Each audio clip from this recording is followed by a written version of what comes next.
1983 সালে সম্মানিত চেয়ারম্যান জনাব আনোয়ার আলম চৌধুরী পারভেজ হাত ধরে ইবিন্স গ্রুপের যাত্রা শুরু হয়। আজ ইবিন্স শুধু একটি প্রতিষ্ঠান নয়, এটি একটি পরিবার, যেখানে ব্যবসার পাশাপাশি মানবিকতা, দায়িত্ববোধ ও সামাজিক মূল্যবোধ সমানভাবে গুরুত্ব পায়। আমি মোহাম্মদ নজরুল ইসলাম দীর্ঘদিন ধরে এই পরিবারের একজন গর্বিত সদস্য হিসেবে কাজ করছি। দেশের বিভিন্ন স্থানে আমাদের এই কার্যক্রম রয়েছে। আজ আমরা গাজীপুরের এই অঞ্চলে অবস্থান করছি, যেখানে আমাদের 4টি গার্মেন্টস ও টেক্সটাইল ফ্যাক্টরি এবং একটি অ্যাগ্রো ফার্ম রয়েছে।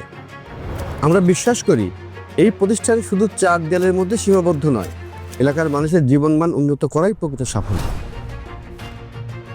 ফ্যাক্টরি স্থাপনের মাধ্যমে কর্মসংস্থান সৃষ্টি হয় এবং অবকাঠামোগত উন্নয়নের ফলে এলাকার সার্বিক অগ্রগতি ঘটে। এই বিশ্বাস থেকেই ইবিন্স গ্রুপ শিক্ষা সহায়তা, স্কুল ও মাদ্রাসা পরিচালনা, বৃক্ষরোপণ, খাদ্য বিতরণ সহ বিভিন্ন সামাজিক ও মানবিক কর্মকাণ্ডে দীর্ঘদিন ধরে যুক্ত। আমরা এই এলাকাকে আমাদের নিজেদের এলাকা মনে করি এবং এখানকার মানুষদের আমাদের পরিবারের সদস্য হিসেবে দেখি। তাদের সুখ দুঃখে পাশে থাকা আমাদের নৈতিক দায়িত্ব। আজকের শীতবস্ত্র বিতরণ কর্মসূচি সেই দায়বদ্ধতারই একটি ছোট্ট প্রয়াস। আমাদের এই সামান্য সহায়তা যদি কারো কষ্ট লাঘব করে, সেটাই আমাদের বড় প্রাপ্তি।